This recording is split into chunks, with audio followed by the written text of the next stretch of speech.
नमस्कार, आदाब। Crime petrol dial 100 में आप सबका स्वागत है।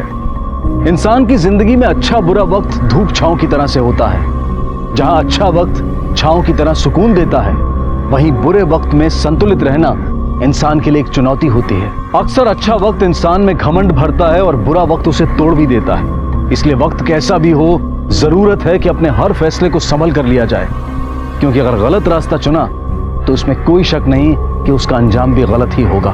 ऐसे ही समय के उतार चढ़ाव और उसके प्रभाव की कहानी है हमारा आज का ये केस।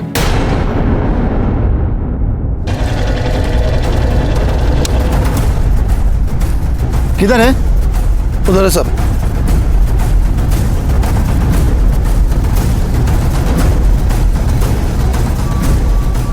ये बाइक यहाँ पे कैसे? सर, लोखंडवाला के बैक रोड पर हमें जो मोटरसाइकिल मिली थी, आरटीओ से हमने उसकी इन्फॉर्मेशन निकाली। वो किसी राघव मेहता के नाम पर रजिस्टर्ड है और इस राघव का एड्रेस भी लोखंडवाला का ही है। आरटीओ से हमने उसका फोन नंबर भी निकलवाया, लेकिन वो फोन अभी स्विच ऑफ है। गाड़ी में किसी तोड़फोड़ के निशान है? नहीं सर, कोई डैमेज नहीं है। राघव से जाके पता करो उसकी बाइक वहां कब से क्यों पड़ी थी। सर, राघव मेरा बेटा है, अभी कॉलेज गया है। अभी कुछ दिन पहले उसकी बाइक चोरी हो गई थी। हमने तो उम्मीद ही छोड़ दी थी, बट थैंक गॉड आपने ढूंढ ली। राघव का फोन स्विच ऑफ क्यों आ रहा है? क्योंकि उसका फोन और बाइक दोनों चोरी हुई थे। अब तक उसने नया सिम नहीं लिया है सर। तो आपने चोरी की पुलिस कंप्लेंट की थी? नहीं, वो दरअसल राघव का नया नंबर दीजिए।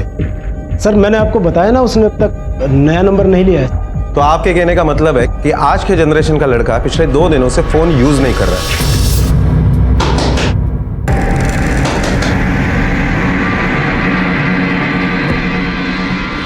ये कैसी आवाज है? कौन है अंदर? कुछ नहीं सर, कुछ नहीं। हमारा कुत्ता है, वो अनजान लोगों पर अटैक करता है सर। कुछ नहीं है। आपका कुत्ता अनजान लोगों पर अटैक तो करता है, लेकिन भौंकता नहीं है। हाँ सर,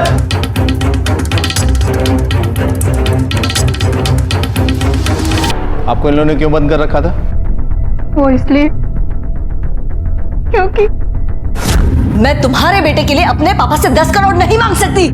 मैं सिर्फ 5 करोड़ मांग सकती हूँ, वो भी हमारे राघव के लिए। अनु, एक माँ होके तू ऐसा कैसे सोच सकती है? तू तो मेरी हालत जानती है। तू अपने पापा से मांगना, वो तुझे दे देंगे। उनके पास बहुत पैसे, मैं कैसे मांगूंगी?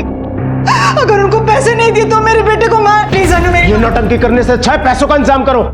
सुधी, वो 5 रुपए नहीं 5 करोड़ मांग रहे हैं। मैं नौकरी नहीं करती कि उनको जाके पैसे दे दूं, और अपनी ही दुकान पर काम करने को आकाश को तुम 30,000 रुपए देते हो।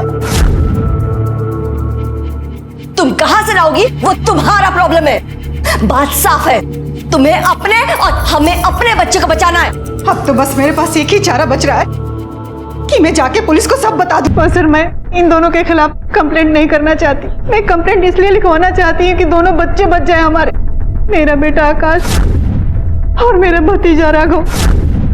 उन दोनों को आखिरी बार किसने देखा था या किससे बातचीत हुई? कल शाम दोनों वापस नहीं लौटे तो मैंने दुकान में फोन किया। दुकान का एम्प्लॉय श्याम ने बताया कि राघव दोपहर को आया और आकाश को अपने साथ लेकर गया, पर दोनों घर नहीं पहुंचे सर। हमने सुबह तक वेट किया और फिर आज अनुराधा के पास एक कॉल आया। हेलो, बहुत चिंता हो रही होगी ना दोनों की। टेंशन मत ले, आकाश और राघव दोनों मेरे पास है। और अगर तू चाहती कि दोनों सही सलामत तेरे पास वापस आ जाए तो 10 करोड़ रुपए का इंतजाम कर। 10 करोड़? क्यों, कम लग रहा है? 10 करोड़ बहुत ज्यादा है, हमारे पास इतने पैसे नहीं है। और 2 लड़कों का 10 करोड़ कहाँ जाता है? एक लड़के का 5 करोड़ ही तो पड़ रहा है। मैं कल रात 10 बजे फिर फोन करूंगा। अगर तूने पुलिस का ऑप्शन सोचा ना, तो बेटे को जिंदा देखने का ऑप्शन खो देगी। नहीं नहीं नहीं, मैं कुछ करती हूँ। सर, मैं जानती हूँ मैंने इनके साथ बहुत गलत किया सर, पर सर मैं अपने बेटे राघव को ही बचा सकती थी सर। इससे ज्यादा पैसे मेरे फादर नहीं दे सकते थे, और कुछ नहीं था सर। आप भूल रही हैं, सिर्फ आपका बेटा नहीं खोया, इनका भी खोया है। और जिस तरह से आप लोगों ने इन्हें पुलिस के पास आने से रोका है, वो गैर कानूनी है। उम्मीद करता हूँ आगे से ऐसा नहीं होगा। हम आप दोनों के बेटे को किडनैपर्स से सही सलामत छुड़ाने की कोशिश करेंगे, लेकिन आप लोगों का सहयोग चाहिए। आपने जिस नंबर से कॉल आया था वो इनसे लो, उसका लोकेशन ट्रेस करो। Okay sir. अगली बार कब कॉल करने के लिए कहा उससे? सर, रात 10 बजे। का मतलब हमारे पास टाइम बहुत कम है तैयारी करने के लिए। जिस नंबर से कॉल आया था उसके सर्विस प्रोवाइडर से बात करो, उसको कॉल इमरजेंसी है। 2 दिन का समय हम नहीं दे सकते, 2 घंटे के अंदर सारे डिटेल्स चाहिए, लोकेशंस के और कॉल्स के। Okay sir. बाइक से फिंगरप्रिंट्स लो, बाइक इनके हवाले कर दो, आप लोग जा सकते। सर, किडनैपर ने जिस मोबाइल नंबर से फोन किया था वो मध्य प्रदेश के छिंदवाड़ा से है और किसी सुशील जैन के नाम पर रजिस्टर्ड है। फिलहाल तो ये नंबर बंद आ रहा है। और हाँ सर, आकाश और राघव का फोन वर्सोवा में स्विच ऑफ हुआ था। आपटे किडनैपिंग मुंबई में और रैंसम कॉल छिंदवाड़ा एमपी से, ये डेफिनेटली हमें गुमराह करने के लिए किया गया है। लेकिन जिसने भी कॉल किया है वो किडनैपर का साथी है। आकाश और राघव दोनों के फोन को सर्विलेंस पे डाल दो ताकि जैसे कोई हरकत हो हमें पता चल जाए। और साइबर क्राइम ब्रांच और छिंदवाड़ा पुलिस दोनों को अलर्ट करो। साइबर सेल से कहो जैसे ही किडनैपर दोबारा फोन करे उसके लोकेशन को ट्रेस करे ताकि छिंदवाड़ा पुलिस उसे अरेस्ट कर सके। Okay sir. एक घर के 2 बच्चे गायब थे, पर घर के अंदर की कलह की वजह से घर के सदस्य आपस में ही बटे हुए थे। अनुराधा और सुधीर सिर्फ अपने बच्चे को बचाना चाहते थे, उन्हें आकाश से कोई हमदर्दी नहीं थी। खून का रिश्ता होते हुए भी ना कोई प्यार था ना अपनापन। ये उन बच्चों की किस्मत अच्छी थी कि खबर पुलिस तक जा पहुंची। मुंबई पुलिस ने छिंदवाड़ा पुलिस से संपर्क किया और साइबर क्राइम ब्रांच को भी सतर्क कर दिया। अब बस इंतजार था तो उस किडनैपर के फोन का जो रात 10 बजे आने वाला था।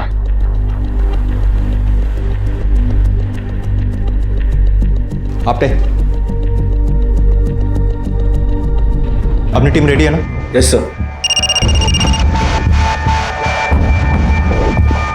हेलो। हाँ, किडनैपर का फोन कभी भी आ सकता है। आप लोग तैयार है ना? यस सर, हमारी छिंदवाड़ा की टीम रेडी है। जैसे ही लोकेशन मिलेगा हम उसे अरेस्ट करने के लिए निकल जाएंगे। ओके।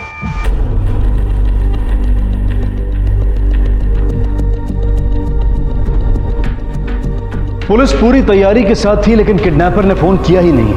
उसकी वजह शायद ये हो सकती है क्योंकि किडनैपर जान चुका था कि पुलिस इस मामले में शामिल हो चुकी है और उसके फोन करने से पुलिस उसके गिरेबान तक पहुंच सकती है। किडनैपर के पास अनुराधा का नंबर है, इसका मतलब इस फैमिली को बहुत अच्छी तरीके से जानता है। सर, हो सकता है कि ये किडनैपर उस फैमिली के ऊपर नजर रखे हो, क्योंकि अक्सर ऐसे देखा गया है कि किडनैपिंग के पहले किडनैपर फैमिली के बारे में ज्यादा डिटेल्स निकालते हैं। उसका मतलब उसे ये भी पता था कि इस फैमिली के पास 10 करोड़ रुपए हैं देने के लिए, क्योंकि अनुराधा के बाप के पास काफी पैसे हैं और पैसों के लिए बच्चों की जान खतरे में नहीं डालेगा। और रैंसम कॉल भी अनुराधा को ही आया था। इसका मतलब कि किडनैपर जो भी है वो फैमिली की रग रग से वाकिफ है। लेकिन आप तक कौन हो सकता है ये? राघव और आकाश के बारे में पूरी इंफॉर्मेशन निकालो, वो किस किस से मिलते जुलते हैं, उनके ग्रुप में कौन और कैसे लोग हैं। हो सकता है ये किडनैपर इनका ही कोई जानकार हो। सर, ये भी हो सकता है कि किडनैपर डर गया हो कि वो उसके साथ इतने आराम से नहीं जा सकता और इसीलिए किडनैपर ने उसकी बाइक झाड़ियों में डाल दी हो। पॉसिबल है। छिंदवाड़ा पुलिस को बोलो सुशील जैन के बारे में इंक्वायरी करें। Okay sir.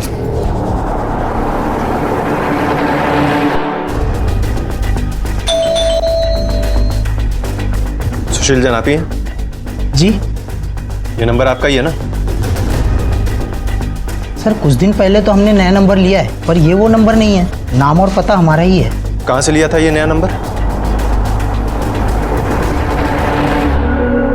खुशी हुई तुम्हें पुलिस को सारी गाथा सुना के?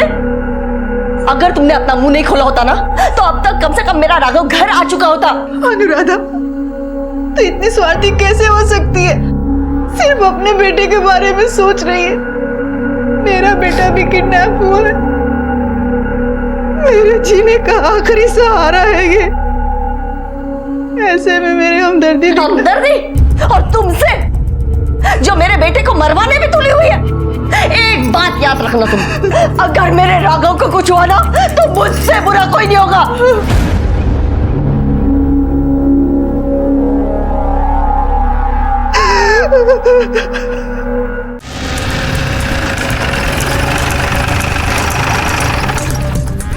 सर, ये नंबर हम ही बेचे थे, लेकिन इतने टाइम बाद ये नंबर किसको बेचे थे ये ठीक से याद नहीं है। हाँ, तो सिम कार्ड बेचते वक्त फोटो तो लगाई होगी ना उसके फॉर्म पे? दिखा फोटो? जितना सोचेगा उतना फंसेगा। दुकान भी सील होगी, जेल भी जाएगा। चल अब सीधे तरह से बोल। गलती हो गई साहब। मुझे एक सिम चाहिए अर्जेंट। पेपर आईडी है कुछ? पेपर होता तो इतना पैसा दिया होता। देता है तो बोल, वरना आगे से लेता हूँ। देता हूँ, रुको। सर, हम सोचे कि हम पैसा नहीं कमाएगा तो कोई और कमा लेगा। वो बहुत पैसा दे रहा था, इसीलिए सुशील जैन के नाम का पेपर, उस पे हम उसको एक सिम कार्ड दे दिए। चल अब ये बता कि दिखता कैसा था वो? शक्ल तो ठीक से याद नहीं है, लेकिन कद काठी लंबा था और सांवला कलर था। तेरे 2 पैसे के लालच में किसी की जान जा सकती है। ले चल इसको, ले चल। माफ कर दीजिए सर। सर गलती हो गई सर, माफ कर दीजिए सर, गलती हो गई। देखिए, किडनैपर जो भी है उससे आप लोगों की फैमिली के बारे में पूरी इंफॉर्मेशन है, खासकर राघव और आकाश के बारे में। तो राघव और आकाश के बारे में आप लोग जितनी इंफॉर्मेशन हमें दे सकते हैं दीजिए। राघव का डेली रूटीन क्या था? सर, राघव तो सुबह कॉलेज जाता था और उसके बाद ओशीवारा में उसकी एक्टिंग क्लास होती थी और फिर घर। लेकिन उस दिन वो आकाश को पिक करके दुकान से होते हुए घर आने वाला था सर। क्या राघव उसे हर रोज दुकान से लंच के लिए पिकअप करता था? नहीं सर, आकाश अपनी स्कूटी से आया जाया करता था। उस दिन किसी ने उसके स्कूटी का टायर काट दिया था। टायर काट दिया? जी, और दुकान राघव के रास्ते में ही पड़ती थी, इसलिए उस दिन राघव आकाश को लिफ्ट देने वाला था।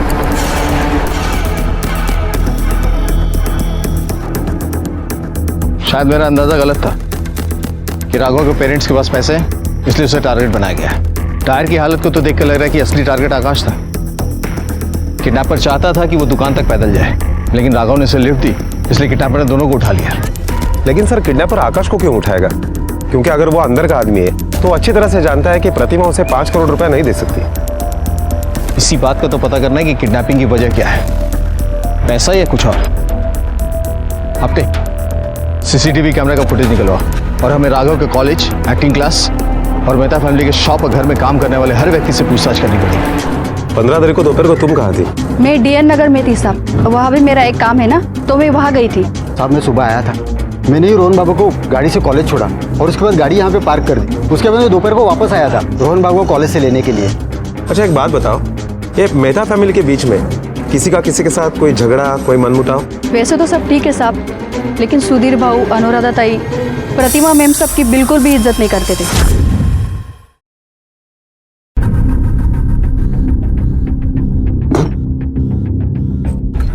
क्या बनाया ये?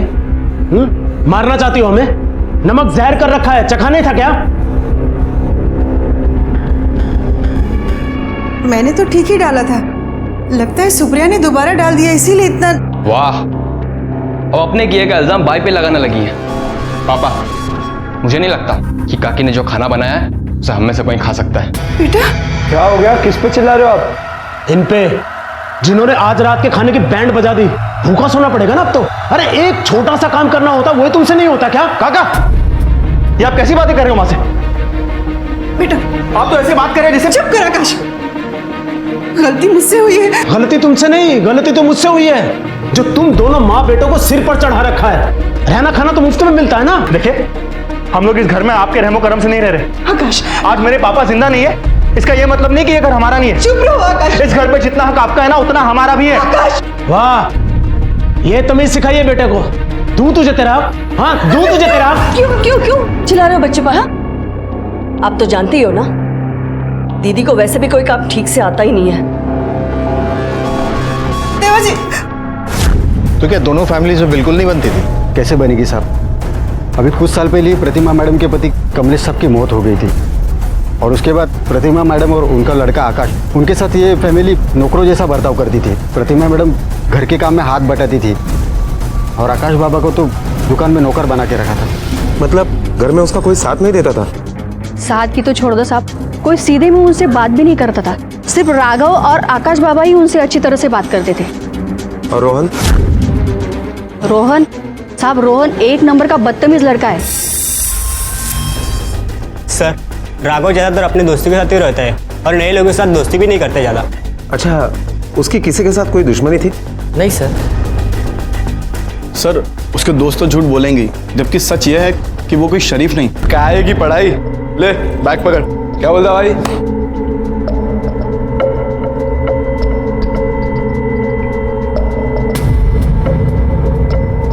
देख राघव, मेरा फोन वापस दे दे। अबे तू ये बता कि तेरे माँ बाप ने तेरे पैदा होने से पहले ये डिब्बा ले लिया था क्या? देख राघव, मेरा फोन दे दे, वरना क्या रे? मारेगा तू मेरे को मारेगा तू?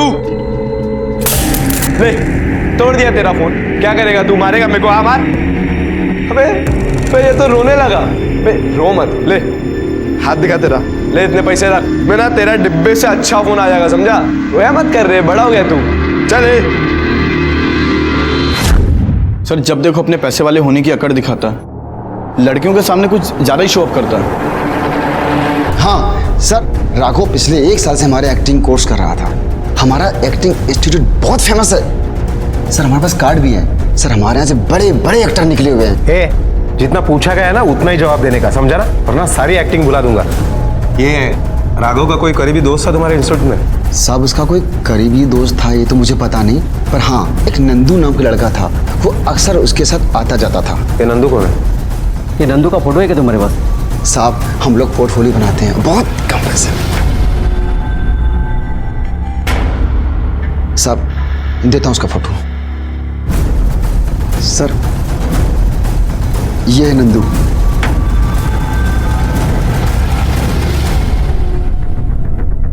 सर एक्चुअली आकाश ना अपने में रहने वाले इंसान है, उसके कोई दोस्त भी नहीं है, उसने मार्केट में किसी के साथ दोस्ती भी नहीं की। जिस दिन आकाश और राघव गायब हुए थे उस दिन तुमने ही उन्हें आखिरी बार देखा था ना? हाँ साहब, राघव आया था दोपहर में मिलने, और दोपहर के 2:30-3 बजे के आसपास राघव और आकाश दोनों घर के लिए निकल गए थे।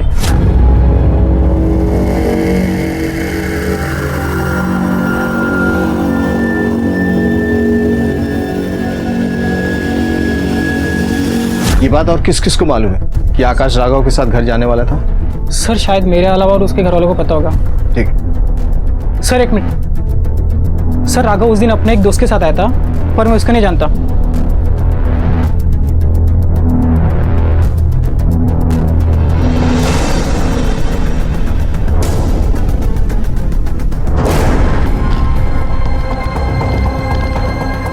सर ये तो नंदू है जो राघव के साथ एक्टिंग क्लास जाता था।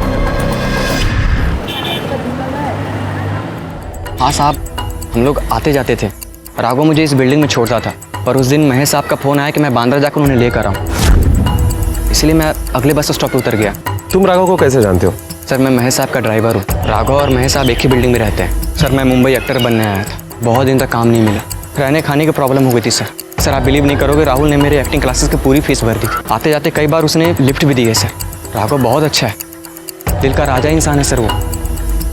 एक बात बताओ, हाल फिलहाल में इस सोसाइटी में ऐसा कोई नया रहने के लिए आया है जो राघव का दोस्त बन गया हो?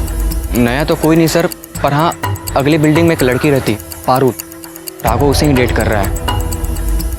तुम्हारे महेश साहब का फ्लैट नंबर क्या है?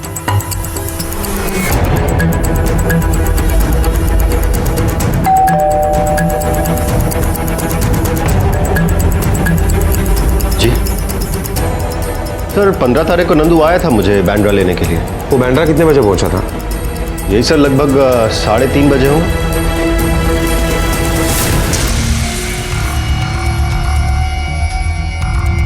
सर ये मेहता फैमिली के बिल्डिंग के पार्किंग लॉट का सीसीटीवी फुटेज है। ठीक है तुम जाओ।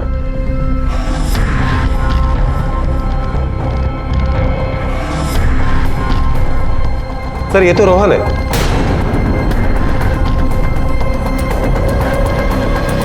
हाँ मैंने ये आकाश के स्कूटर के टायर काटे थे,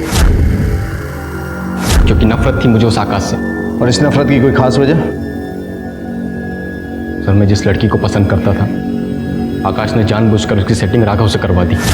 आराम से, अबे हम इधर दे राघव। आकाश भाई पीछे खेलो। एक दिन हम लोग फुटबॉल खेल रहे थे, तब वो भी वहां पर अपनी फ्रेंड के साथ आई हुई थी।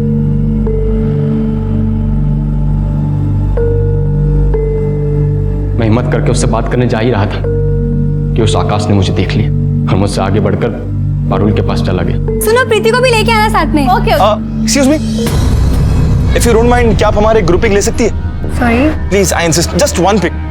Okay thank you so much, thank you. Raghav आजा, ग्रुप पिक लेंगे सब। आजा आजा आजा आजा, आना। चल चल चल चल चल।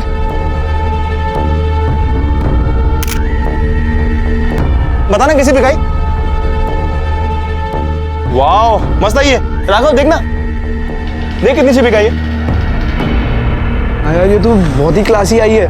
मैं तो बोलता हूँ अपना पोर्टफोलियो बनवा ले इनसे, देख फिर कैसा रातों रात स्टार बन जाएगा तू।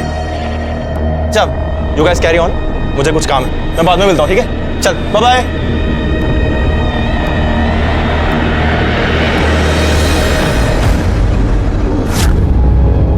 और राघव ने पारुल को मुझसे छीन लिया सर, और ये सब कुछ हुआ उस आकाश की वजह से, क्योंकि राघव टाइम टाइम पर उस भिखारी को पैसे देता था, इसलिए उसकी चापलूसी करता था। परेशान होकर मैंने उसकी स्कूटी के टायर काट दिए। पर सर मैं सच बोल रहा हूँ, मैंने किसी की किडनैपिंग नहीं की सर। पुलिस को शक था कि रोहन इस किडनैपिंग के पीछे हो सकता है और इसी संदेह के तहत उन्होंने रोहन के कॉल रिकॉर्ड्स खंगालने का फैसला किया। अगवा करने का शक अनुराधा और सुधीर पर भी बन सकता था, क्योंकि वो लोग आकाश को बिल्कुल पसंद नहीं करते थे और राघव को शायद इसलिए अगवा किया गया था ताकि उन पर किसी को शक ना हो। किडनैपिंग का मोटिव आकाश और प्रतिमा के पास भी था, लेकिन इस किडनैपिंग के पीछे का असल मकसद क्या था, असल सच क्या था, वो अब तक रहस्य बना हुआ था। और वो लोग कौन थे जो सुधीर को धमकी दे रहे थे? आकाश और राघव का कुछ पता नहीं था और शक की सुई सब पर घूम रही थी।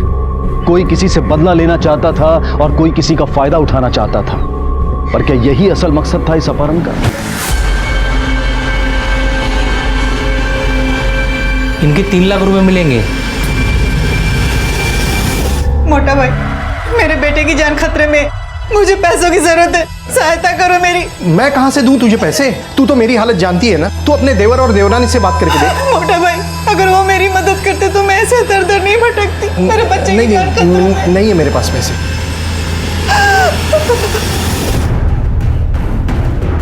सर, साइबर क्राइम ब्रांच से पता चला है कि अनुराधा को गुजरात के राजकोट से एक फोन आया था और वो नंबर किसी राजेश्वर के नाम पे रजिस्टर्ड है। पहला रैंसम कॉल एमपी से, दूसरा गुजरात से। पॉसिबल है कि ये भी फेक कॉल हो। अनुराधा ने भी इसके बारे में हमें कुछ नहीं बताया। चलो चलकर देखते हैं उनका गेम प्लान क्या है।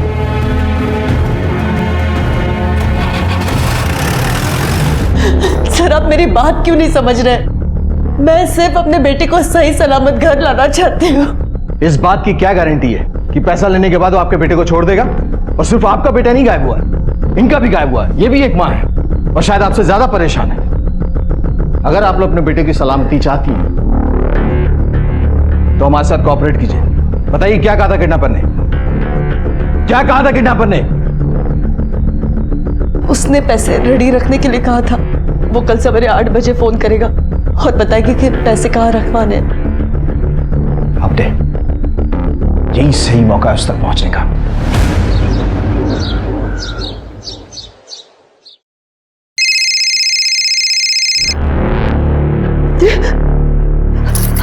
हेलो,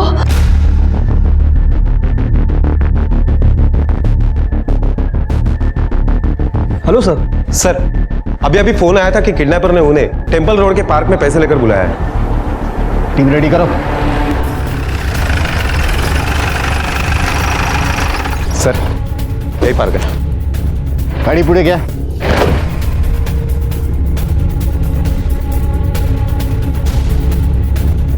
सर, किडनैपर ने इसी बेंच के नीचे बैग रखने के लिए कहा था। पोजीशन लो।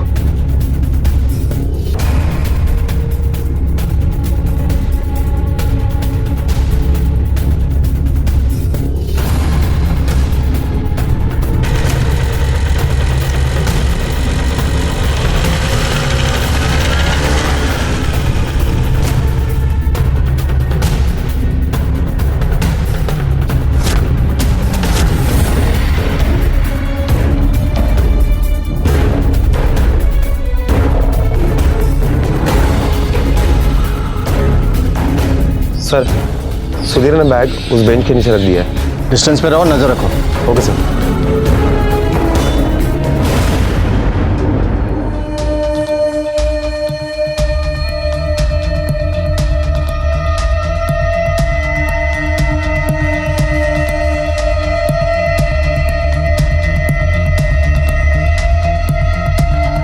एक आदमी आया और वो बैग की तरफ देख रहा है। जब तक वो बैग नहीं उठाता कोई एक्शन मत लेना। Okay sir.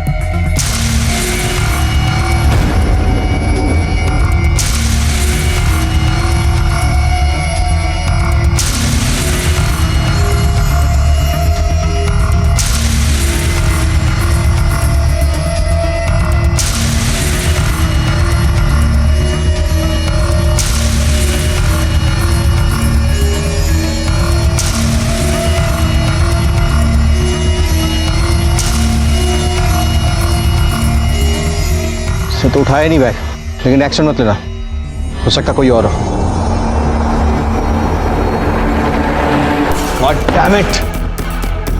हमारे हर मूवमेंट की इंफॉर्मेशन किडनैपर तक कैसे पहुंच जाती है? उसने पैसे मंगवाए, वहां रखा, लेकिन उठाने के लिए नहीं आया। क्यों?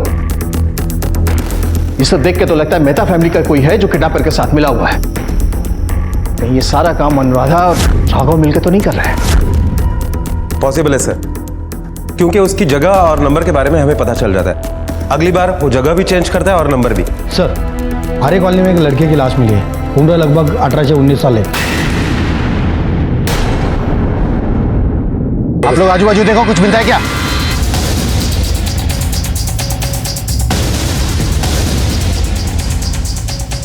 सर यहाँ देखकर तो यही लगता है कि उन लोगों ने दोनों को यहीं रखा होगा।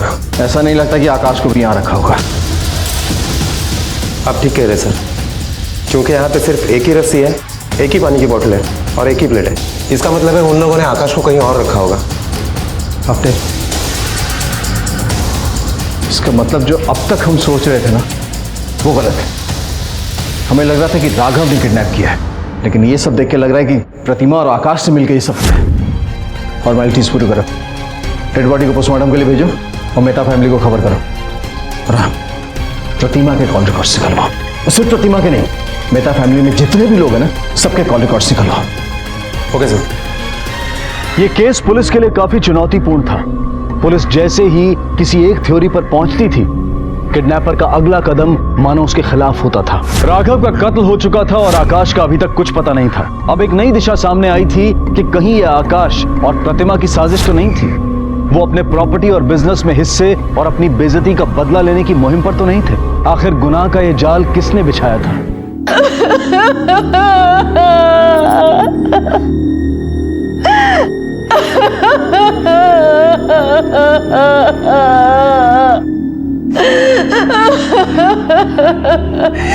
चुप हो जाओ अनुराधा। खुशी हुई तुझे? खुशी हुई तुझे मेरे बेटे को मार के? मैंने कुछ नहीं किया, मैं तो बस यही चाहती थी कि हमारे दोनों बच्चे सही सलामत वापस आ जाए। सही सलामत? अब तो इस घर में नहीं रहेगी। निकल, चल, निकल। जो होना था सो हो चुका। अब क्या मिलेगा इसे निकाल कर?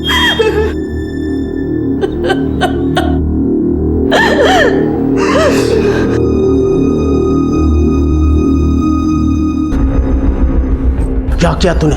सब गड़बड़ कर दिया। लोग मेरी जान के पीछे पड़े हैं, पैसा मांग रहे हैं। देख, अगर मुझे पैसा नहीं मिला ना और मैं फंसा तो मैं तुझे भी नहीं छोड़ूंगा, याद रख। सर, तीसरा कॉल गुजरात और राजस्थान के बॉर्डर पर कोड़ा एरिया से पीसीओ से किया गया।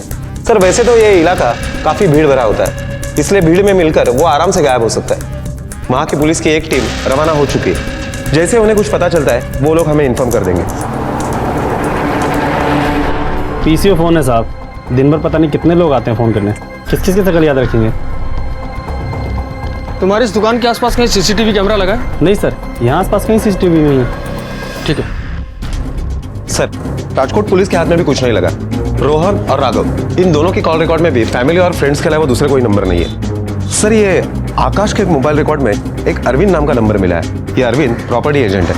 और सर, जब किडनैपर का नंबर निकलवाने के लिए हमने अनुराधा के कॉल रिकॉर्ड चेक किए तो एक अजीब बात सामने आई। उसमें उसके पड़ोसी महेश का नंबर मिला। इन दोनों में काफी सारी बातें हुआ करती थी और कोई भी कॉल 10 मिनट से कम नहीं था। मतलब इनके बीच कुछ चल रहा था। हफ्ते, मेहता फैमिली से मिलने से पहले तुम अरविंद से पूछताछ करो। ओके।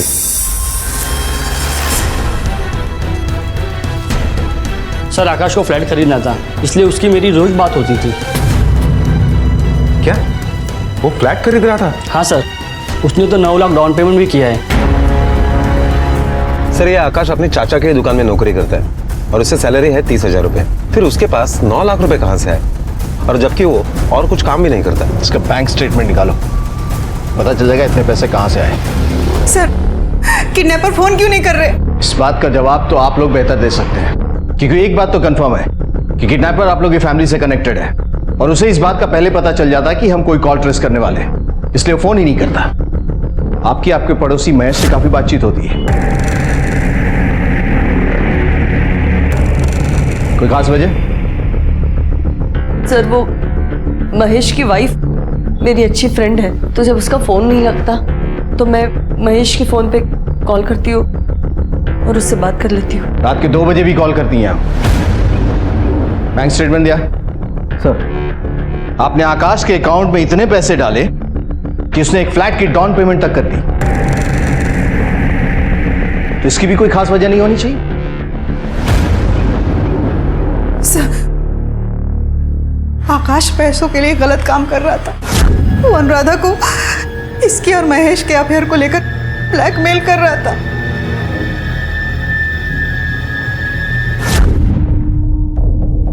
आपको इस बात का पता था? जी, मुझे इसके अफेयर के बारे में तो पता था, लेकिन ये ब्लैकमेलिंग के बारे में नहीं। घर में बड़े बड़े बच्चे हैं सर, क्या करता। लेकिन इसे तो अपनी अयाशियों से बाज नहीं आना था ना। सर, राघव के पोस्टमार्टम रिपोर्ट के मुताबिक राघव के शरीर पर काफी सारे घाव थे, लेकिन उसकी मौत पेट में चाकू लगने की वजह से हुई है। इसका मतलब पॉसिबल है कि ये किडनैपिंग प्रतिमा और आकाश ने मिलकर की है। राघव को मारने का उनका इरादा नहीं था, वहां से जान बचाने के चक्कर में वो मारा गया और इसीलिए शरीर पर इतने चोट के निशान है। सर, फिर आकाश कहाँ है? सर अपने प्रतिमा और सुधीर के कॉल रिकॉर्ड्स मंगवाए थे। प्रतिमा के कॉल रिकॉर्ड में ऐसा कुछ भी नहीं है जिस पर हम चेक कर सके, मगर सुधीर के कॉल रिकॉर्ड्स में बहुत सारे स्ट्रीट शेडर के नंबर मिले। ये तेरे कॉल रिकॉर्ड्स है। मुकेश माने, सलीम कुरैशी, परेश सटवटकर और गिनाओ, इन सब के क्रिमिनल रिकॉर्ड्स हैं। तो ये सब हिस्ट्री शीटर्स हैं। बोल, आकाश और राघव को किडनैप क्यों करवाया तूने? सर मैं अपने ही बच्चों का किडनैप क्यों करवाऊंगा भला? पैसों के लिए, क्योंकि तुझे पैसे चाहिए और पैसों के लिए तू कुछ भी कर सकता है। यहां तक कि अपनी बीबी का अफेयर भी तूने इग्नोर किया पैसों के लिए। ये ऐसे नहीं मानेगा, इसे अपना वीआईपी ट्रीटमेंट देना ही पड़ेगा। चल सुधीर ने सब कुछ उगल दिया। अब तुम लोगों की इसी में भलाई है कि तुम लोग भी सब सच बोल दो। बोलो साहब, उसका डिलीवरी बॉय सारा पैसे लेके भाग गया साहब। अपने को 25 लाख का चूना लगाया साहब। तो ये कौन सी कहानी सुना रहे हो तुम लोग? राघव को क्यों मारा ये बताओ। नहीं साहब, हमने किसी को नहीं मारा साहब। ये सुधीर है ना, उसने हमारे क्लाइंट का हवाला में 25 लाख का घाटा किया। वही पैसा वसूल करने के लिए क्लाइंट ने हमको पैसा दिया था। उसी के लिए उसे धमका रहे थे साहब। हमने बाकी कुछ नहीं किया साहब। हाँ साहब, हमने किसी को नहीं मारा साहब। सर मैं तो समझ ही नहीं पा रहा, क्या आप पूछना क्या चाह रहे हैं सर? इनोसेंट बनने का नाटक करने से कुछ भी नहीं चलेगा, समझा? तूने हवाला किया जो बहुत सीरियस क्राइम है। बेटा अब तो तू गया अंदर। सर, एक मिनट।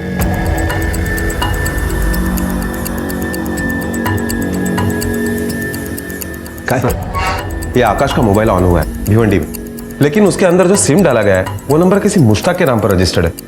इसका मतलब आकाश जिंदा है और इस बार फिर किसी और का नंबर यूज करने की कोशिश की है। आपने साइबर क्राइम ब्रांच को अलर्ट करो और भिवंडी निकलने की तैयारी करो। Okay sir.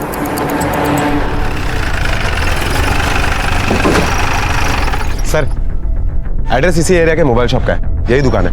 मुश्ताक नाम है उसका। इसका मतलब आकाश का फोन यहाँ रिपेयर होने के लिए आया होगा। क्या नाम मुश्ताक है? हाँ मुश्ताक है। क्या हुआ? इस IMEI नंबर का कोई फोन आया था रिपेयर होने के लिए? तो आप क्यों पूछ रहे हो? पुलिस। हाँ साहब, देखता हूँ मैं।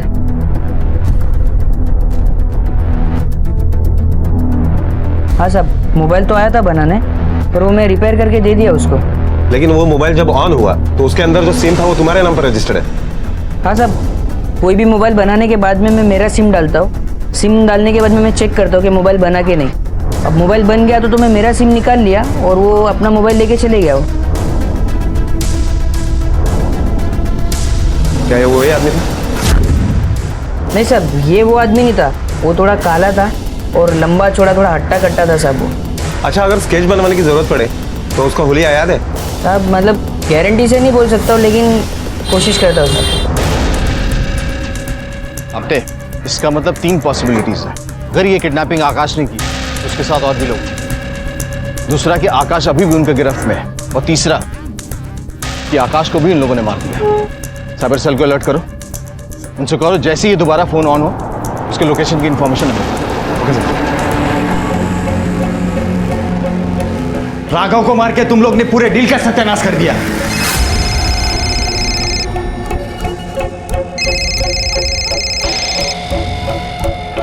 यहाँ पे क्या कर रहा है? जाके फोड़ो इससे पहले। हमें ये जगह फौरन खाली करनी पड़ेगी।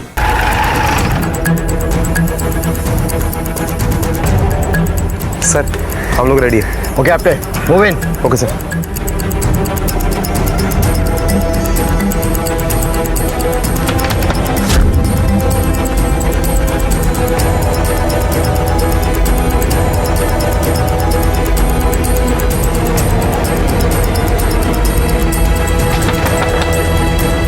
कौन?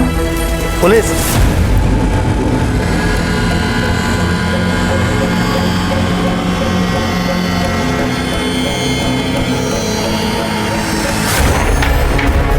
हाथ पकड़, हाथ पकड़, हाथ पकड़,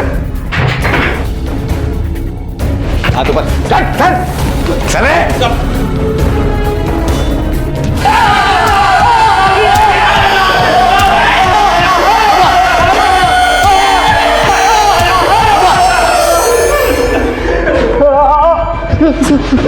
बोला आकाश का साहब आकाश को तो मार दिया।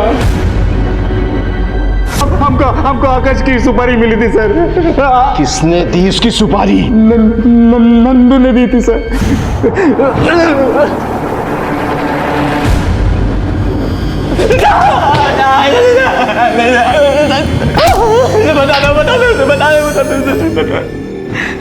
सर मुझे सिर्फ आकाश को मारना था, राघव को तो बस किडनैपिंग करने का ड्रामा करना था सर। पर उन सालों ने उस दिन कुछ ज्यादा ही पी रखी थी और राघव भागने की कोशिश भी कर रहा था सर।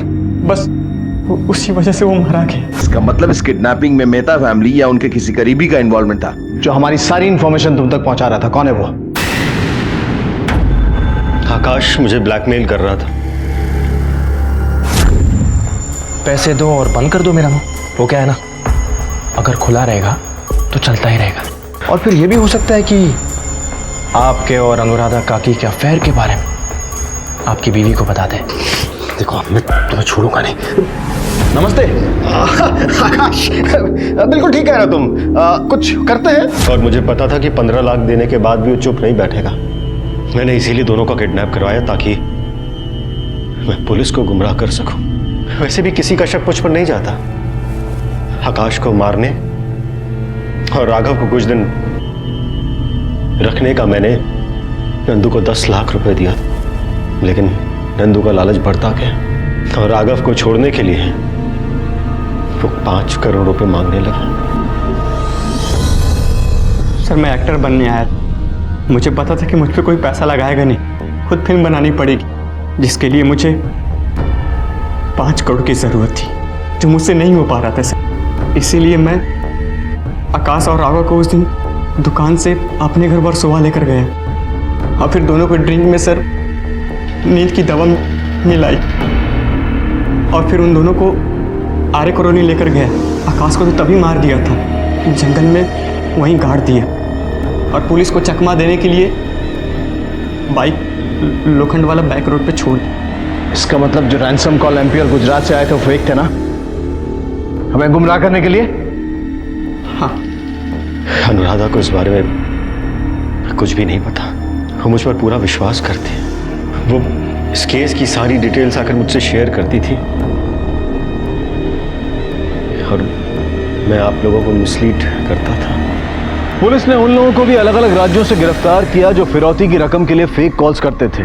और आकाश की डेड बॉडी पुलिस ने आर्य कॉलोनी के जंगल से नंदू की बताई हुई जगह से बरामद की। कहते हैं कि वक्त से पहले और किस्मत से ज्यादा किसी को कुछ नहीं मिलता, लेकिन जब इंसान बेसब्री दिखाता है और जल्द से जल्द सब कुछ हासिल कर लेना चाहता है तो अक्सर गलत रास्ते पर निकल ही पड़ता है। नंदू और आकाश ने भी यही गलती की थी जिसका अंजाम उन्हें भुगतना पड़ा। अनुराधा और महेश को भी अपने नाजायज रिश्ते की कीमत अदा करनी पड़ी। प्रतिमा भी दोषी, उसने आकाश को गुनाह करने से रोका नहीं और सिर्फ अफसोस करती रही, जो अफसोस अब उसकी जिंदगी बन गया था। सुधीर पैसे के लालच में इतना अंधा हुआ कि उसके सामने उसका परिवार उजड़ गया और हवाला डीलिंग्स की वजह से इनकम टैक्स डिपार्टमेंट ने उसे भी गिरफ्तार किया। महेश को किडनैपिंग और हत्या करवाने के जुर्म में, नंदू को हत्या, किडनैपिंग और सबूत मिटाने के जुर्म में और शंकर और उसके साथियों को आकाश और राघव की हत्या और सबूत मिटाने के जुर्म में गिरफ्तार किया गया है। ये सभी इस वक्त न्यायिक हिरासत में हैं और चार्जशीट फाइल होनी अभी बाकी है। किसी का हक मारना और गलत तरीकों से कामयाब बनने की इच्छा रखना अपराधी बनने की सबसे पहली सीढ़ी है। याद रखें, अपराधी बनने से अपने आप को हम सिर्फ खुद ही रोक सकते हैं। जरूरत है तो बस जरा विवेक और धीरज की।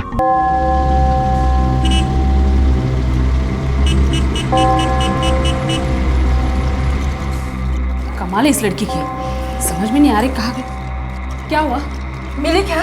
नहीं मिली, आसपास सब जगह ढूंढा, कहीं नहीं है। यही कहीं होगी। तुमने अगर ठीक से देखा होता तो शायद। ठीक से देखा मतलब? पागल हूँ मैं, अंधा हूँ मैं, आग में पट्टी बांधकर घूम रहा हूँ। इतनी टेंशन है तुम्हें ना, जाके बाहर ढूंढ लो। अरे बस बस, देखो इसको। ये भी कोई झगड़ने का टाइम है क्या? अरे 4 घंटे हो गए स्कूल छूट के, अभी तक वो घर नहीं आई। अभी हम सीधे पुलिस स्टेशन जाके रिपोर्ट। नहीं आई, अभी इतनी जल्दी नहीं, 1-2 घंटे बाद जाएंगे।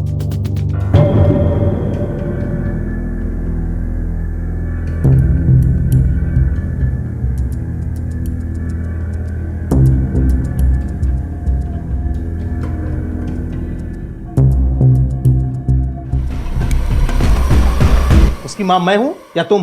तुम्हें पता होना चाहिए कहां है वो, तुम्हारी जिम्मेदारी है। क्यों? रूल है कोई? बाप की कोई रिस्पॉन्सिबिलिटी नहीं होती? और जिम्मेदारी पर मुझे भाषण मत दो, समझे? अरे बस संदीप, सुजाता, 8 घंटे हो गए, अभी तक वो आए नहीं। अब मैं खुद जाती हूँ पुलिस में रिपोर्ट करवाने। आई, तू थमा, मैं जा रहा हूँ पुलिस स्टेशन, तुमको आना है तो आओ। गजानना, और पोरीला सुखरूप ठेव रे बाबा। सोचा था एक दिन घर में बैठ के आराम से मैच देखूंगा, लेकिन इसकी वजह से वो।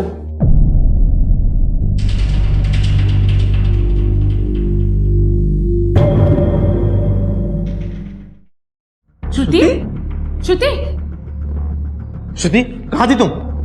कहाँ थी? श्रुति,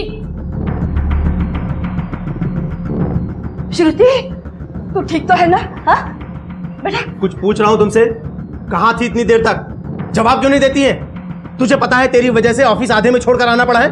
बाहर जाके देख तेरी उम्र के बच्चे कैसे अपनी केयर करते हैं, और यहाँ तुम सिर्फ मेरी टेंशन बढ़ाना जानती हो। टेंशन? तुम्हें? हाँ, तुमने कभी अपने अलावा किसी की परवाह की है? मैं देखो यहाँ अपना बुटीक छोड़ के आई हूँ। बुटीक? सब जानता हूँ तुम्हारे बारे में और तुम्हारे बुटीक के बारे में। इस घर में ना आते ही रोज नया ड्रामा शुरू हो जाता है। इस घर में शांति कभी नहीं मिलेगी। हाँ, आ गई महारानी मुझे टेंशन देके। श्रुति, श्रुति बेटा, चल चल कुछ खा ले। हाँ बेटा, चल चल। श्रुति, श्रुति, श्रुति।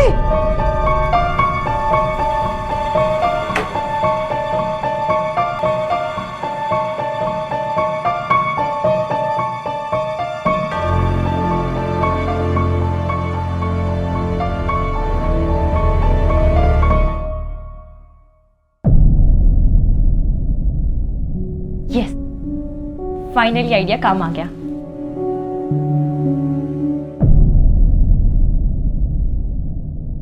रोटी, कपड़ा और मकान की बुनियादी जरूरतों के अलावा इंसान की और भी कई जरूरतें होती हैं, और इनमें मुख्य हैं प्यार, संवेदना, स्वीकृति, तवज्जो। कोई इंसान ये नहीं चाहता कि दूसरे उसे अनदेखा करें, नजरअंदाज करें। बच्चों में ये प्रेम और स्वीकृति की चाह और भी तीव्र होती है। पैदा होते ही बच्चा ये जान जाता है कि माँ का ध्यान आकर्षित करने के लिए उसे रोने की आवश्यकता है। क्या श्रुति का गायब होना अपने परिवार का अपनी ओर ध्यान आकर्षित करने का एक प्रयास था? वजह चाहे जो भी हो, लेकिन एक बात तो साफ थी कि श्रुति का परिवार कोई साधारण परिवार नहीं था। अपने संबंधों के बीच की जटिलताओं और उनके परिणामों से ये खुद बेखबर थे।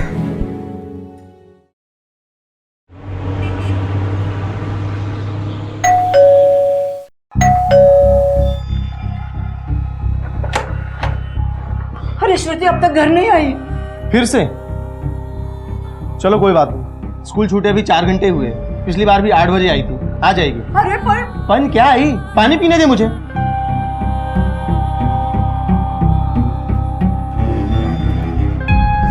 टीवी देख रहे हो? 8:30 बज गए, इस लड़की का पता नहीं। आने दो उसे, उसकी टांगे तोड़ के रख दूंगी। वैसे लास्ट टाइम कहाँ भटक रही थी, कुछ पता है? तुमने नहीं पूछा था क्या? मुझे लगा तुमने पूछा होगा। अपनी रिस्पॉन्सिबिलिटी दूसरे पर लादने की पुरानी आदत है तुम्हारी। क्या कहा तुमने? फिर से कहो। एक बार में सुना नहीं ठीक से? तो नाम? श्रुति नाइक। उम्र? 16 साल।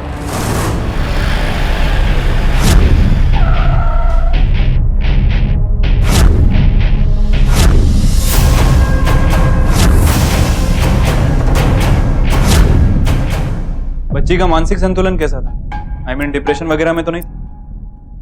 हाँ, पहले तो वो बहुत उदास थी। घर में किसी ने उसे डांटा था? माँ बाप के बीच लड़ाई झगड़ा ऐसा कुछ हुआ था? उसके माँ बाप डिवोर्स लेने वाले हैं। तो इसी वजह से तो वो घर छोड़ के नहीं गई? मेरा मतलब ये टेंशन वगैरह से दूर जाने के लिए। शायद होगा साहब।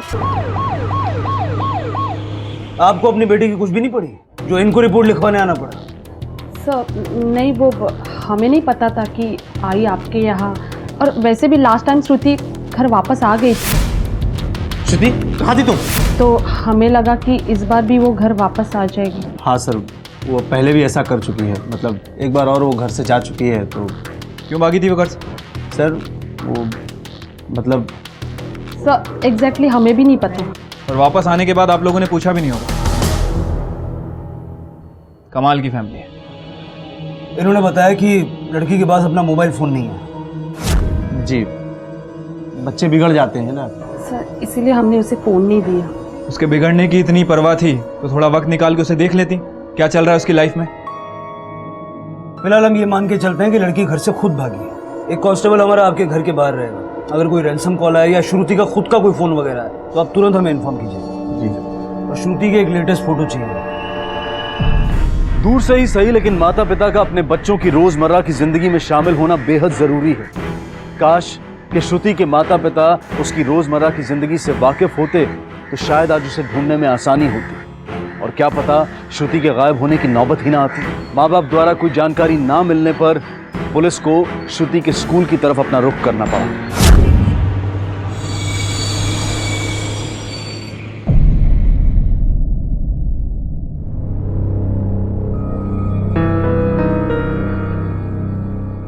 सर ये श्रुति के फ्रेंड्स हैं, दिशा, नीति और अनन्या। सर कल तक श्रुति एकदम ठीक थी। श्रुति को कोई टेंशन थी?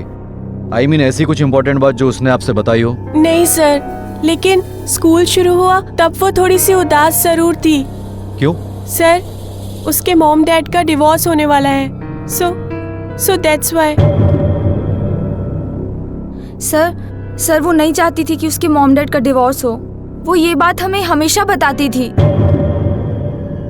जब स्कूल खत्म होने वाला था तब तक शी वॉज टोटली फाइन। अच्छा, ये जो डिवोर्स वाली बात तुम बता रही हो जिससे उसे स्ट्रेस था, तुम्हें क्या लगता है उस वजह से वो घर छोड़ के भागी हो? कभी कहा कुछ उसने तुमसे? नहीं सर, ऐसा तो कुछ भी नहीं कहा उसने। अच्छा ये बताओ, श्रुति इससे पहले भी एक बार घर से भागी थी लेकिन रात को घर वापस आ गई थी, उसके बारे में कुछ जानते हो?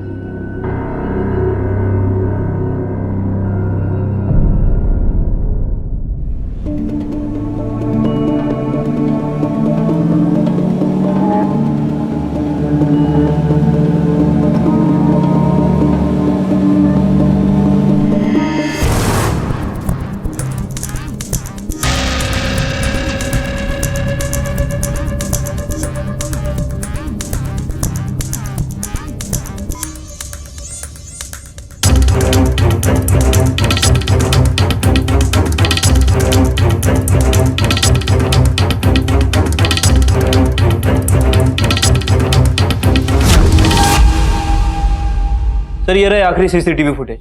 श्रुति के घर के जस्ट पहले एक ज्वेलरी शॉप है, वहां से स्कूल और स्कूल से घर, वहां की लास्ट फुटेज। यानी श्रुति किसी भी सीसीटीवी में नहीं दिखी। सर सिंगल कैमरा, एटीएम, आसपास के लोगों सभी से पूछताछ की, इवन फुटेज को भी दोबारा चेक किया, लेकिन कुछ हाथ नहीं लगा। हेलो, कहां से बात कर रहे हैं? श्रुति नायक के स्कूल से।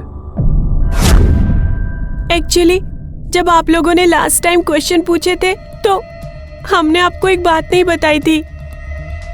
क्या?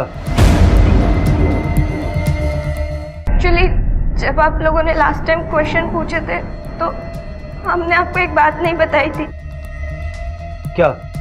सर जब श्रुति घर से भागी थी तो वो हमारे साथ ही थी, और उसे घर से भागने का आइडिया भी हमने ही दिया था। स्कूल से निकल के 2-2 घंटे वो हम तीनों के घर रही और फिर वो अपने घर गई। तुम्हें पता नहीं ये सब कितना खतरनाक है? आखिर ऐसा आइडिया क्यों दिया तुमने? सर वो खुद ही बार बार बोलती थी कि उसके घर पे उसकी कोई परवाह नहीं करता है। सर ने अंकल आंटी को लड़ते हुए सुना था। मुझे लगा जब मॉम डैड का डिवोर्स होगा तो वो लोग मुझे फोर्स करेंगे दोनों में से किसी एक को चूज करने के लिए, पर कल रात मैंने उन दोनों को फाइट करते हुए सुना। वो दोनों ही मुझे नहीं चाहते, पता नहीं कोई मुझे अपने पास रखना क्यों नहीं चाहता। सर श्रुति अपनी मम्मी पापा का ध्यान अपनी तरफ खींचना चाहती थी, जिसमें वो कामयाब भी हो गई थी। यस, फाइनली आइडिया काम आ गया। और कुछ ऐसा है जो तुमने हमें नहीं बताया? देखो, श्रुति की जिंदगी खतरे में हो सकती है, इट्स वेरी इंपॉर्टेंट। वो फिर से गायब हो गई है और हमें नहीं पता वो कहाँ है और कैसी है। कोई छोटी से छोटी बात भी हमारे काम आ सकती है। नहीं सर, बस यही एक बात थी। अजीब बात है सर, ज्यादातर डाइवोर्स के केस में पेरेंट्स बच्चे की कस्टडी के लिए लड़ते हैं, लेकिन यहाँ तो मामला बिल्कुल ही उल्टा है। दोनों ही बच्चे से छुटकारा पाना चाहते हैं। मुझे लगता है कि हमें हेलो सर, पोस्टमार्टम रिपोर्ट और डेंटल एनालिसिस रिपोर्ट से पता चला है कि बॉडी श्रुति की है। सर पर किसी भारी चीज से हमला किया गया, साथ ही साथ बॉडी पर कई छोटी मोटी इंजरीज भी हैं। सर रिपोर्ट के हिसाब से बॉडी के फेफड़ों पे धुआं मिला। सर इसका मतलब यह हुआ कि जब श्रुति को जलाया जा रहा था वो जिंदा थी। सर बॉडी इतनी बुरी तरह से जल चुकी है कि रेप हुआ है कि नहीं ये नहीं बताया जा सकता। जिंदा जलाया गया? लगता है श्रुति से किसी ने गहरी दुश्मनी निकाली, या फिर उसके माँ बाप से।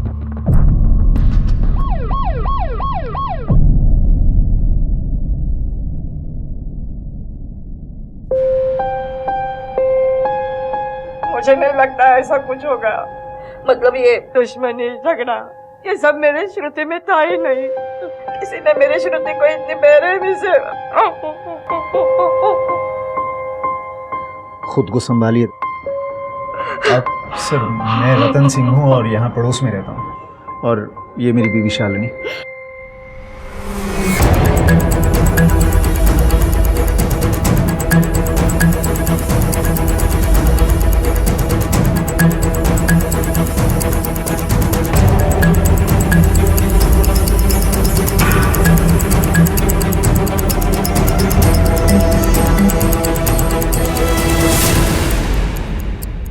सर ये श्रुति के नाम की रिसिप्ट मिली है और ये चार्जर भी मिला है।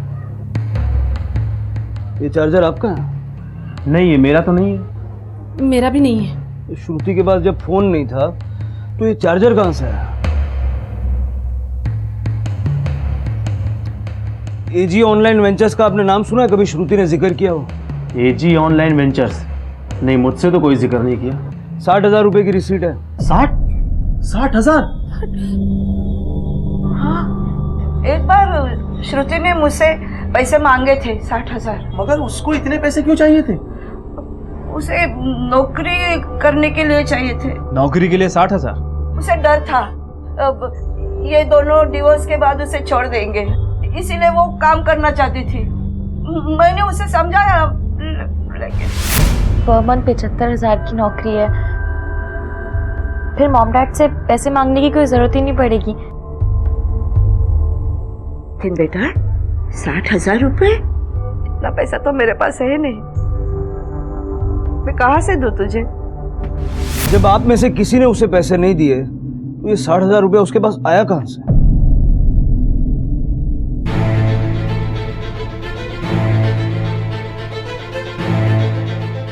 सर रिसिप्ट पे जो एड्रेस था वो फेक है। यहाँ एजी ऑनलाइन वेंचर नाम से कोई भी बिजनेस नहीं है। कदम, मुझे लगता है ये कंपनी भी फेक है और उसने अपनी ऑनलाइन एक्टिविटी से श्रुति को झांसे में लिया हो। साइबर सेल से कांटेक्ट करो और उन्हें ढूंढ निकालो। Okay sir.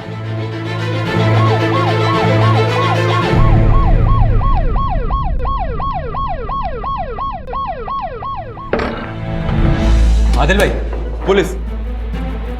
तू ही आदिल है? हाँ सर। मुझे बस इस लड़की के बारे में पूछताछ करनी है। जानता है इसे? इस लड़की ने जॉब के लिए कांटेक्ट किया था मुझे सर।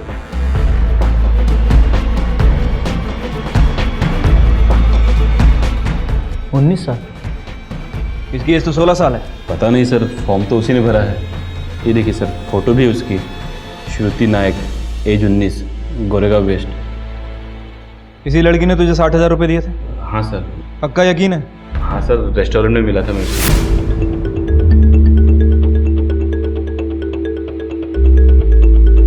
और पैसे लेने के बाद तूने उसे मार दिया, क्यों? नहीं सर, मैंने ऐसा कुछ भी नहीं किया सर, बस वो चली गई और फिर दोबारा नहीं मिली सर मुझे। अब पकड़ इसे।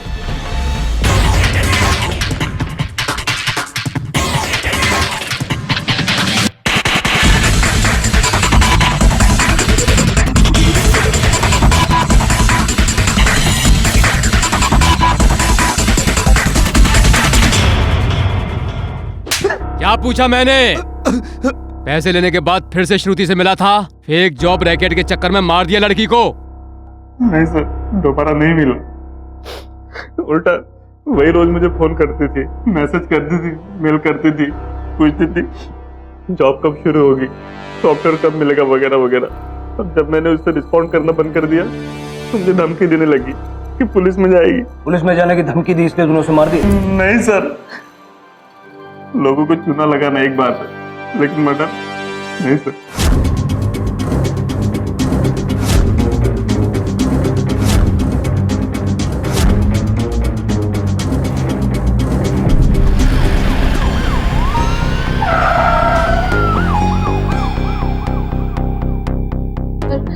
श्रुति जॉब करना चाहती थी क्योंकि वो इंडिपेंडेंट होना चाहती थी, क्योंकि उसे पता था कि उसके मॉम डैड का डिवोर्स हो जाएगा तो वो उसे छोड़ देंगे, और वो अपने घर का एड्रेस नहीं दे सकती थी, इसीलिए उसने मेरे घर का एड्रेस दिया। और ये जॉब पाने के लिए उसने 60,000 रुपए दिए?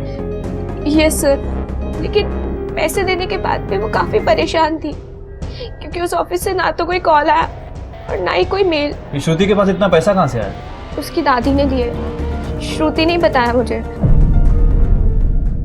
जिस नंबर से तुझे श्रुति के फोन और मैसेज आते थे वो नंबर बता। सर नंबर तो याद नहीं है, शायद मोबाइल में होगा। ये तेरे कॉल रिकॉर्ड्स हैं, इसमें देख के बता चल। सर पूरा नंबर याद नहीं है, पर शायद यही नंबर है, 740। सर श्रुति के फोन के ट्रायंगुलेशन रिकॉर्ड आ गए। सर ये रहा श्रुति का स्कूल और ये उसका घर।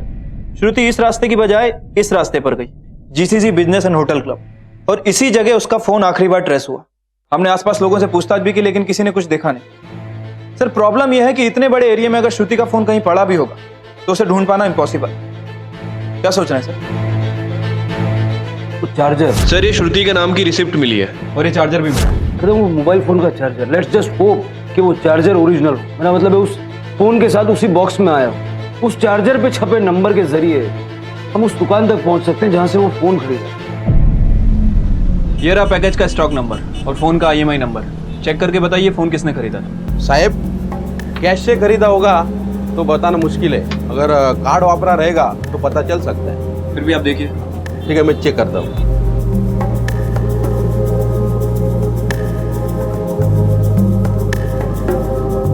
ये रहा मोबाइल का डुप्लीकेट बिल, क्रेडिट कार्ड ही वापरा है। सर मोबाइल शॉप में पूछताछ करके पता चला है कि फोन क्रेडिट कार्ड से खरीदा गया, और जब मैंने क्रेडिट कार्ड की डिटेल निकाली तो कोई रतन सिंघल का नाम सामने आया। सर ये रतन सिंघल वही है जो श्रुति के पड़ोस में रहता है। सर मैं रतन हूँ और यहाँ पड़ोस में ही रहता हूँ।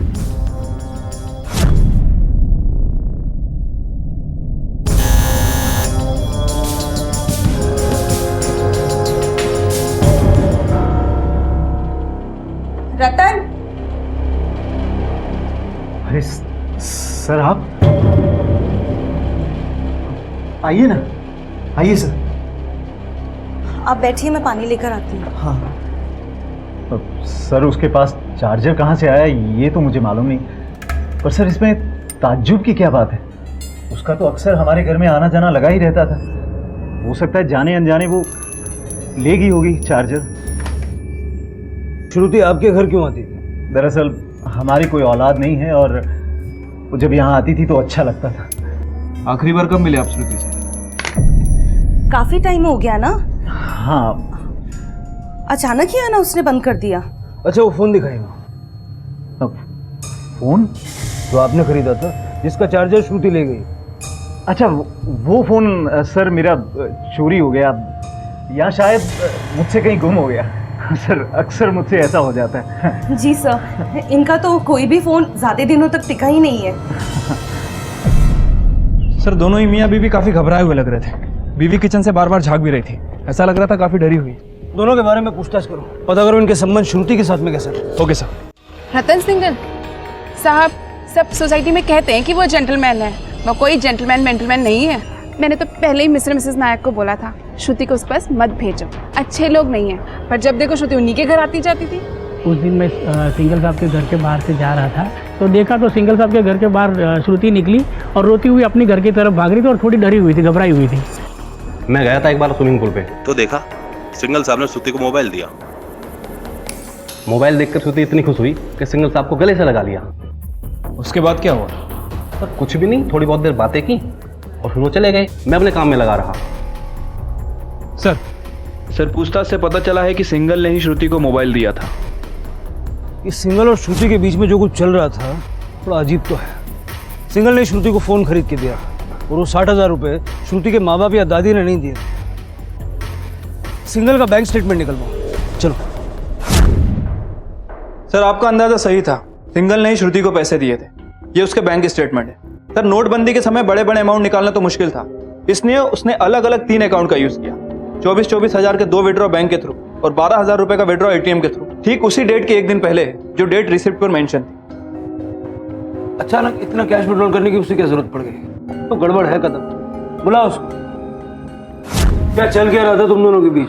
नाबालिग लड़की के अकेलेपन का फायदा उठा रहे थे, गिफ्ट पैसे देके उसको ललचा रहे थे, फिर उसका रेप कर दिया और उसे जला दिया। सर प्लीज प्लीज सर, मुझे मार लीजिए, मुझे जितनी गालियां देनी है दे दीजिए सर, पर इतना गिरा हुआ इल्जाम मुझ पर मत लगाइए। मुझे कभी औलाद का सुख मिला ही नहीं और माँ बाप होते हुए भी एक बच्ची अनाथों की तरह पल रही थी। डाइवोर्स के बाद दोनों माँ बाप में से कोई भी श्रुति की कस्टडी नहीं लेना चाहता था।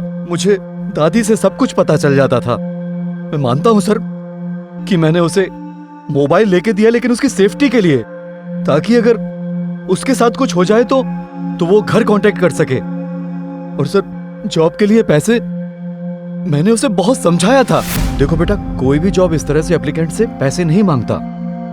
मेरे ख्याल से अगर तुम पता कर। अंकल प्लीज, मॉम डैड कभी भी अलग हो सकते हैं, उनका कोई भरोसा नहीं है। मुझे अपने और आजी के लिए पैसे अर्न करने हैं। मुझे ऐसी जॉब वापस मिलेगी या नहीं मिलेगी कोई भरोसा नहीं है। Please uncle.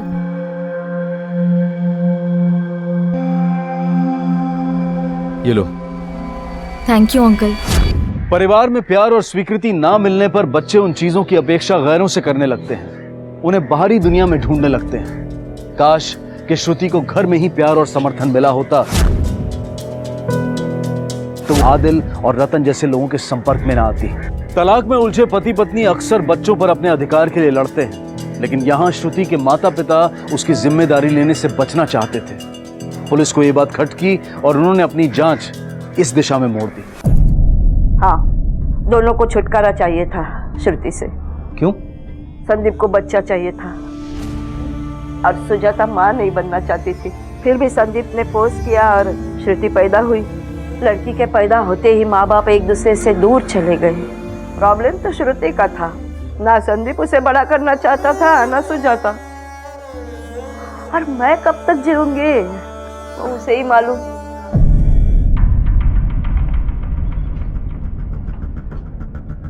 सर माँ बाप के पास भी मोटिव हो सकता है। दोनों ही एक दूसरे से नफरत करते थे और दोनों ही श्रुति की कस्टडी से इनकार कर रहे हैं। बुलाओ दोनों को पुलिस स्टेशन। आप मुझ पर शक कर रहे हैं? सर मैं माँ हूँ उसकी और आप मुझ पे ही। दुनिया में होने वाले 100 मर्डर में से 14 मर्डर बच्चों के होते हैं, जिसमें से 55% बाप के हाथों होते हैं और 45% माँ के। माँ बाप होने का ये मतलब नहीं कि आप शक के दायरे से बाहर हो जाएंगे। हाँ तो शक करिए, सुजाता पे शक करिए। उसको तो श्रुति की परवाह भी नहीं थी, मैं तो फिर भी परवाह करता था। तो संदीप को श्रुति की कोई परवाह नहीं थी। एक दिन संदीप ने गुस्से में आके अपने बेटी को गाड़ी में बिठा के दहीसर तक लेके गए और उसे वही छोड़ दिया। सर उस वक्त श्रुति 8 साल की थी। कौन सा बाप अपनी बेटी को इस तरह। हाँ मैं मानता हूँ वो मेरी गलती थी और मैंने अपनी गलती एक्सेप्ट भी की। बाद में मैं उसे ढूंढ कर लाया था, वो नहीं गई थी ढूंढने के लिए। उसे तो जरा भी परवाह नहीं थी। क्या उम्र होगी? हाँ, तुम्हारी बेटी श्रुति नायक, क्या उम्र होगी उसकी? 15 साल, 16 साल, 16 साल। ये देख तेरे फोन रिकॉर्ड। इस रिकॉर्ड के हिसाब से जितने श्रुति का मर्डर हुआ और जहां उसकी बॉडी मिली, तेरी लोकेशन केवल 800 मीटर दूर। कितनी दूर? 800 मीटर। अब सीधे सीधे बोलना चालू कर, वरना ऐसा दूंगा ना तब अटे। नहीं, आप लोग जो सोच रहे हैं ऐसा नहीं है। मैं वहां पर था जरूर, लेकिन उसकी वजह कुछ और थी। क्या वजह थी? दरअसल वहां से थोड़ी दूर पर मेरे दोस्त का ऑफिस है। मेरा दोस्त वकील है। वकील के पास क्यों जाता था? डाइवोर्स के चक्कर? नहीं, प्रॉपर्टी के लिए। दरअसल मैं नहीं चाहता था कि सुजाता को मेरी प्रॉपर्टी से कुछ भी हिस्सा मिले, इसलिए मैंने अपनी सारी प्रॉपर्टी अपने माँ के नाम पर कर दी थी, बस। संदीप से मिली जानकारी को जांच परख कर सत्यापित किया गया। उसका बयान सच साबित हुआ। पुलिस अब भी संदिग्धों की तलाश में थी। कोई ऐसा जिसे श्रुति से नफरत हो, दुश्मनी हो। लगता है श्रुति से किसी ने गहरी दुश्मनी निकाली। परिवार से जुड़ी जांच विफल होने पर पुलिस ने अपना रुख श्रुति के स्कूल की तरफ किया। हम सबको तो अब भी विश्वास नहीं होता कि श्रुति के साथ इतना बुरा हुआ। She was a very good girl. क्या कभी श्रुति की किसी से लड़ाई हुई थी? सर, वो एक बार अनन्या ने श्रुति को थप्पड़ मारा था।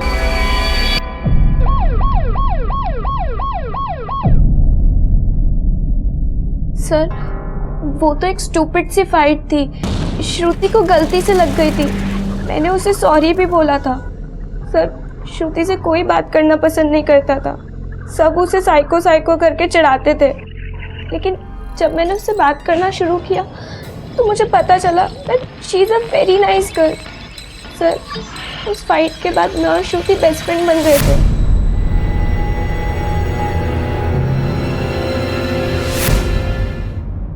यही लड़की थी? हाँ, ये लड़की थी सर। सर, जिसको परेशान कर रहा था वो। मेरा ध्यान तब गया जब वो लड़की चिल्लाई। तुम्हें उस आदमी की शक्ल याद है? हाँ सर, याद है ना।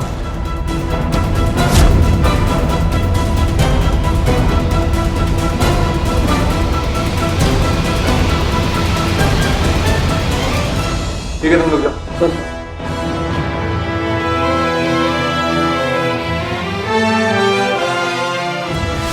ठीक है, आप जा सकते हैं।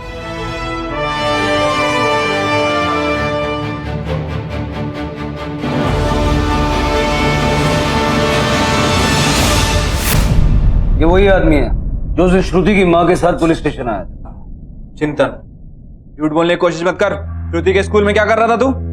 वॉचमैन ने सब बता दिया है। मैं सर, वो तो सुजाता का आइडिया था। सुजाता ने मुझसे कहा था कि मैं श्रुति को स्कूल से पिक कर लूं। सुजाता को डर था कि कोर्ट श्रुति की कस्टडी उसी को देगी, इसलिए वो चाहती थी कि श्रुति और मेरे बीच एक रेपो हो जाए। इसलिए मैं श्रुति को वहां पर स्कूल में लेने गया था। सिर्फ उसको पिक करने गया था तो स्कूल के बाहर हंगामा करने की क्या जरूरत है? सुजाता ने मुझे कहा था कि श्रुति बहुत ही शांत स्वभाव की लड़की है, पर जब मैं उससे मिला तो उसका व्यवहार देखकर मैं दंग रह गया। वो काफी बदतमीजी से पेश आई मुझसे। तो ऐसा लगता था कि उसके माँ बाप के अलग होने का जिम्मेदार मैं हूँ। मैंने उसे समझाने की बहुत कोशिश की, पर वो मुझसे ही धक्का मुक्की करने लगी। आवेश में आकर मेरा भी हाथ उठ गया उस पर। सर, हो सकता है कि चिंतन और सुजाता मिले हों। माँ के साथ होने से श्रुति को किडनैप करना और भी आसान हो गया। हो सकता है कि पहले श्रुति को किडनैप किया, फिर मौका पाकर उसे मार दिया। चिंतन, सुजाता और अनन्या सेठ थी। चिंतन और सुजाता के कॉल रिकॉर्ड निकालो और अनन्या के बारे में पूछता है। Okay sir. सर, अनन्या तो बहुत ही सुलझी हुई लड़की है। किसी और स्टूडेंट को नुकसान पहुंचाना इट्स इम्पॉसिबल। अनन्या और श्रुति तो बेस्ट फ्रेंड्स थे, जब देखो साथ में ही घूमते रहते थे। पहले श्रुति की कोई दोस्त नहीं थी, अकेली ही रहा करती थी, ऑकवर्ड सी। अनन्या पहली एक स्टूडेंट थी जिसने श्रुति से दोस्ती की थी। साहब, अनन्या सही टाइम पे घर आ गई थी साहब। फिर घर पे ही थी, थोड़ी देर आराम की साहब, फिर पढ़ाई करने लगी साहब।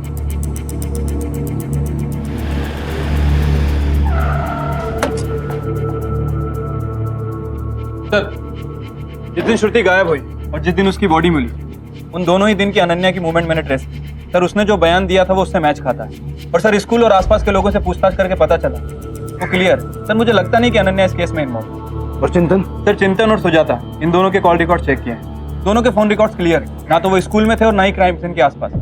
एक विस्तृत और पेचीदा जांच के बाद पुलिस इस मकाम तक पहुंच पाई थी।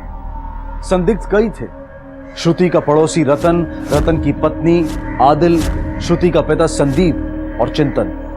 लेकिन ठोस सबूत की कमी थी।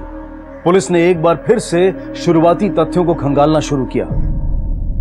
आखिर कौन था श्रुति का कातिल और क्यों किसी ने श्रुति जैसी सीधी सादी लड़की को इतनी बेरहमी से मारा?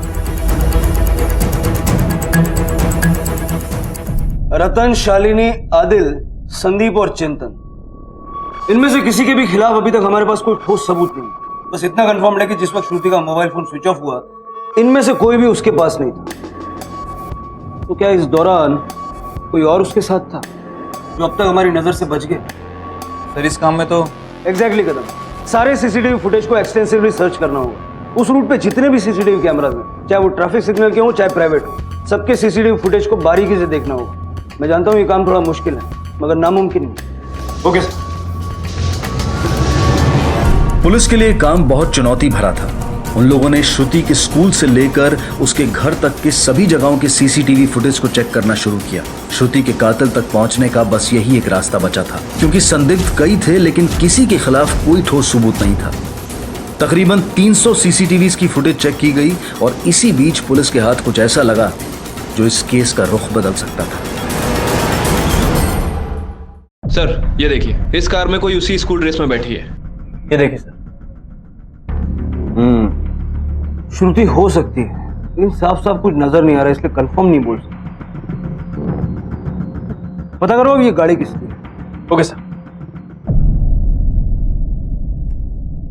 ये तुम्हारी कार है ना? हाँ सर, ये तो मेरी कार है। एक्चुअली मैं नीति को स्कूल से पिकअप करके ला रहा हूँ। तुम्हारी बहन नीति एसटीसी स्कूल में पढ़ती है ना? Yes sir. इसे श्रुति नायक को जानते हो? श्रुति नायक? No sir. हम नीति से बात करना चाहते हैं। नीति से? आपकी बेटी से मैं इससे पहले 2 बार मिल चुका हूं, है ना नीति? Yes sir. श्रुति तुम्हारे ग्रुप में थी? हाँ सर, श्रुति, दिशा, मैं और अनन्या सेठी। Yes sir. उस दिन घर आते वक्त तुमने श्रुति को कहीं देखा था? नहीं तो।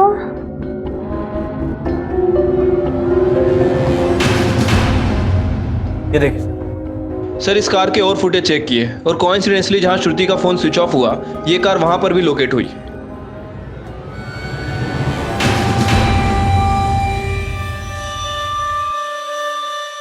क्या कर रहा था और क्यों? तो एक्चुअली गाड़ी चलाते चलाते सांस अटकने लगी, ब्रेथलेस फील करने लगा था। सोचा कि अटैक आने से पहले इनहेलर खरीद लेता हूँ। मैं सिर्फ दवाई खरीदने वाला था, ऐसा कुछ प्लान नहीं था मेरा सर। 10 सेकंड जय, गाड़ी को फॉरेंसिक टेस्ट के लिए भेज, high priority. Okay sir. Sir क्या अपडेट? सर 2 बातें पता चली। ऑटो सर्विस सेंटर की रिसीट। सर मर्डर के अगले ही दिन गाड़ी वॉश के लिए गई थी। गाड़ी को अच्छी तरह से धो दिया गया। फॉरेंसिक रिपोर्ट के हिसाब से गाड़ी की डिग्गी में खून के निशान मिले और गाड़ी की बैक सीट पर बाल मिले। सर खून के निशान और बाल दोनों ही श्रुति के। ग्रेट। बालों का होना तो जस्टिफाई कर सकता है, खून को कैसे झुटलाएगा? उसके घर का सर्च वारंट निकलवाओ। Okay sir. देख जाए, झूठ बोलने की कोशिश मत कर। हमने इस निशान की टेस्टिंग करवाई है और डीएनए एनालिसिस रिपोर्ट भी निकलवाई है। पता चला है कि निशान खून का है और ये खून श्रुति का। सीधे सीधे बोल कि तूने ये सब क्यों किया? मेरी बहन की दोस्त थी, 16 साल की थी, अफेयर था उससे, यूज करता था उसको। रेप किया तूने उसका? नहीं। पीछे हट, पीछे हट। नहीं सर, मैंने उसका कोई रेप नहीं किया सर। मैं तो उसे जानता तक नहीं था। मैंने ये सब अपने लिए थोड़ी ना किया। फिर किसके लिए किया?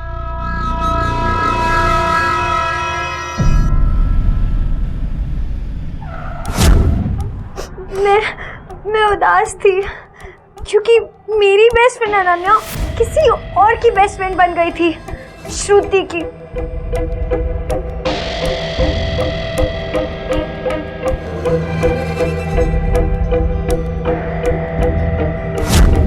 नफरत थी मुझे श्रुति से, उससे कोई बात नहीं करता था। वो तो बस यही चाहती थी कि श्रुति को अनन्या से दूर कर दे, मैं उसे ऐसी हालत में नहीं देख पा रहा था।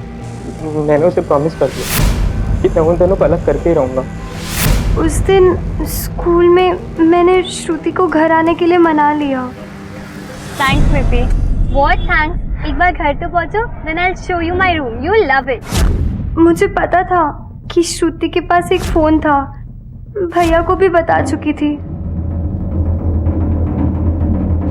तो श्रुति और नीति को घर के बाहर छोड़ने के बाद मैं गाड़ी लेके आगे चला गया। फिर एक सिग्नल पे जब गाड़ी रुकी तो मैंने श्रुति के बैग से उसका फ़ोन निकाला। उसके फ़ोन को तोड़कर मैंने टुकड़े टुकड़े करके फेंक दिया सर। और फ़ोन फेंकने के बाद मैं घर पे आ गया वापस।